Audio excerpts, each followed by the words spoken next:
प्रणाम भारत माता को और आप सबके गुरु माता पिता को भी प्रणाम करते हुए, बच्चों को बहुत ढेर सारा प्यार करते हुए बुजुर्गों को कहता हूँ राम राम। आज मैं आपको एक ऐसी वस्तु के फायदे बताने जा रहा हूँ जिसका प्रयोग हम रोज करते हैं, लेकिन फिर भी आप में से बहुत सारे लोग, बल्कि सभी लोग, उसकी बहुत सारी बातों को जानकर बड़े हैरान रह जाएंगे। और ये वस्तु हमारी रसोई का अभिन्न अंग है, सरसों का तेल। जी हाँ, सरसों का तेल जितना स्वास्थ्यवर्धक है उतना ही सौंदर्यवर्धक भी है, और साथ ही इसके अनेक ज्योतिषीय उपाय भी बनते हैं। सबसे पहले सरसों के तेल के बारे में जानते हैं। सरसों का तेल एक तेज गंध वाला होता है और इसका स्वाद बड़ा कसैला होता है। उत्तर प्रदेश, बिहार, झारखंड, असम, बंगाल, छत्तीसगढ़, बांग्लादेश, इन सभी जगहों पर खाना बनाने के लिए ज्यादातर सरसों के तेल का ही प्रयोग किया जाता है। सरसों के तेल में 60% मोनो अनसैचुरेटेड फैटी एसिड होता है, जिसमें 42% एरोसिक एसिड और 12% ओलेक एसिड होता है। इसमें 21% तक पॉली अनसैचुरेटेड होता है, जिसमें से 6% ओमेगा 3 एसिड होता है और 15% ओमेगा 6 लिनोलेनिक एसिड होता है। पेरेंट्स सुन रहे हैं ना ध्यान से। और 12% संतृप्त वसा होती है। मैं पेरेंट्स से बार बार कहता हूं, चीजों को वैज्ञानिक पद्धतियों से समझने की जरूरत है। आज के युग में परिवार पालना आसान नहीं। धन कमाने से परिवार नहीं पलता, ये याद रखिएगा। धन का सही उपयोग हो सके, इसके लिए स्वास्थ्य बहुत जरूरी है। तो इन बातों को ध्यान से सुनिए। समझ में नहीं आ रहा, बोर हो रहे, ये कहकर मत छोड़ दीजिए, क्योंकि हमने ये कहकर छोड़ा इसीलिए हमारे बच्चों की हालत बद से बदतर हो रही है।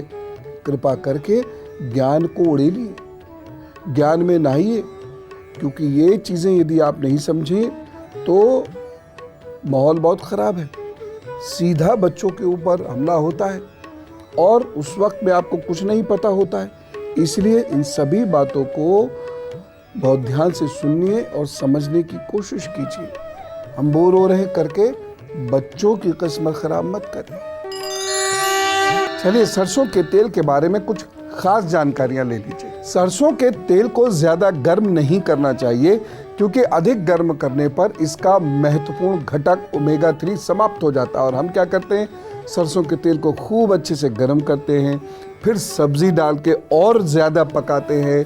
तो जब सब्जी तैयार होती है तो उसमें जीभ के लिए बहुत कुछ होता है, लेकिन शरीर के लिए कुछ नहीं होता है, क्योंकि सब्जी भी पक के अपने विटामिन्स खो चुकी होती है। और सरसों के तेल की जो सबसे बड़ी प्रॉपर्टी है, ओमेगा 3 फैटी एसिड, जो आपके शरीर को बलवान बनाता है, घोड़े से ताकत देता है, वह भी गायब। स्वाद तो आ गया, शक्ति कहां से आएगी इस भोजन से।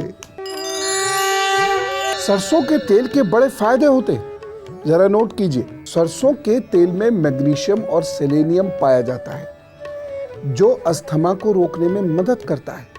इसलिए वो लोग जिनकी सांसों में भारीपन रहता है, अस्थमा रहता है, उनको सब्जी सरसों के तेल में जरूर देनी चाहिए, लेकिन सरसों का तेल शुद्ध हो।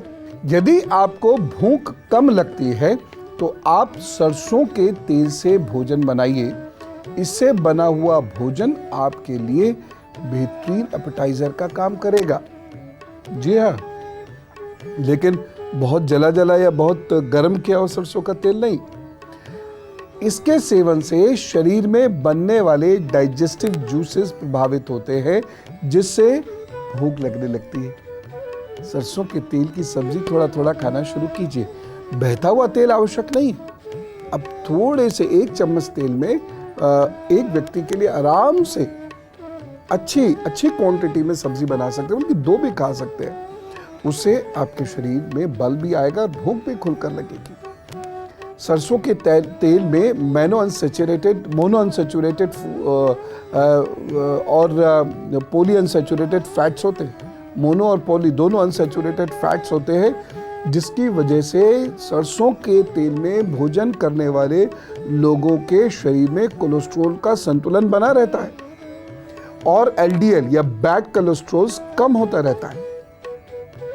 सरसों के तेल का प्रयोग करने वाले व्यक्ति के शरीर में ताकत भी जाती है लेकिन मोटापा नहीं जाता। हाइपरटेंशन, ब्लड प्रेशर संबंधी समस्याओं की आशंका कम हो जाती है। भाई एक बार रोग है तो आपको चिकित्सा सलाह लेनी ही है, लेकिन इसके गुण यदि आप जान जाएं तो देखिए, जिन्हें अक्सर खांसी या गले में कफ जमा रहने की शिकायत रहती है, वह 1 चम्मच सरसों के तेल में कपूर मिक्स करके इस तरीके से अपने छाती पर लगाया करें। साथ ही वह पानी में सरसों का तेल और जीरा डालकर उबालें। ज़रा सा सरसों का तेल डाल दें, फिर जीरा डाल दें, उबालें और उससे ऐसे कर स्टीम लेना शुरू करें। इससे आपकी श्वास नली खुलनी शुरू हो जाएगी और खांसी और कोल्ड से बनने वाला कफ या कंजेशन वह ख़त्म होना शुरू हो जाएगा। सरसों के तेल में ग्लूकोजिलोलेट होता है जो कैंसर रोधी होता है। ये हमारे सेल्स को मजबूत करता है जिससे कैंसर होने से रोकथाम हो सकती है। एक और बात, गर्मियों में धूप से त्वचा में कालापन आने लगता है और आंखों के नीचे ये डार्क सर्कल्स यहाँ तक आने लगते हैं। सरसों का तेल इन्हें कम करने में मदद करता है, यानी ये कालापन और ये डार्क सर्कल्स को हटाता है। कैसे? सरसों के तेल में बेसन, दही और कुछ बूंदे नींबू की मिलाकर चेहरे पे लगाइए।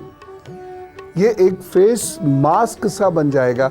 15 मिनट तक इसे लगा रहने दीजिए, 10 से 15 मिनट, और उसके बाद ठंडे पानी से इसको अच्छे से धो लीजिए।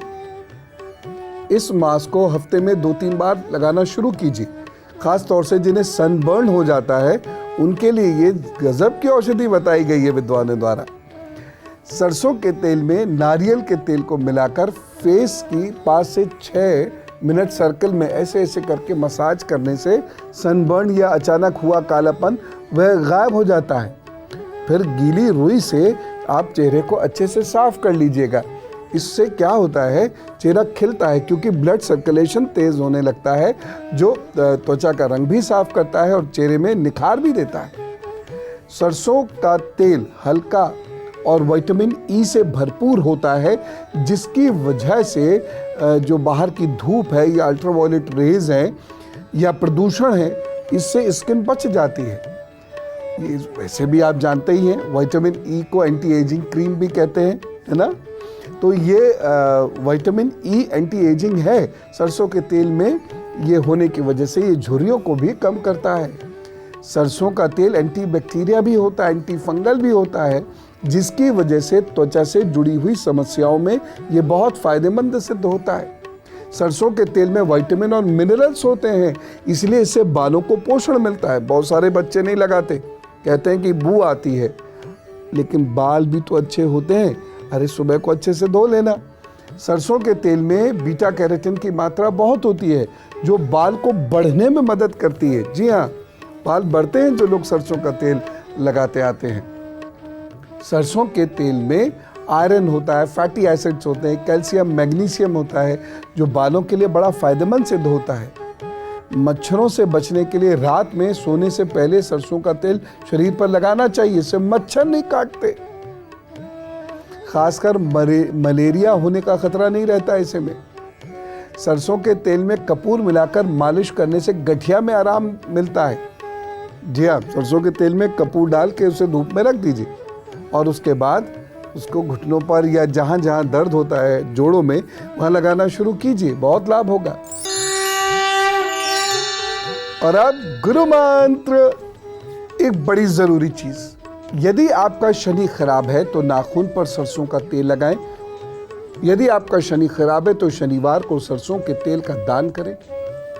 लेकिन यदि आपका शनि खराब है और सरसों के तेल का दान करते हैं तो शनिवार को आप स्वयं सरसों के तेल का प्रयोग ना करें।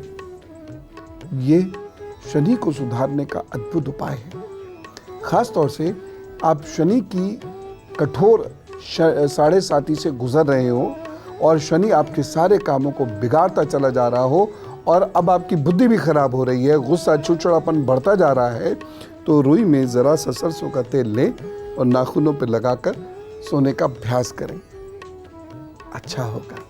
ये अद्भुत उपाय है, जरूर आपका लाभ करेगा। कल की बात कुछ विशेष है। पढ़ने में मन नहीं लगता, बीमार रहते हैं, याद नहीं रहता, इन सबके निदान क्या हैं कल ही बताऊंगा। आज आप खूब खुश रहिए, बढ़िया बढ़िया खाइए, स्वादिष्ट के साथ साथ पोषक खाना भी खाइए। चलता हूँ, राम राम, नमस्कार।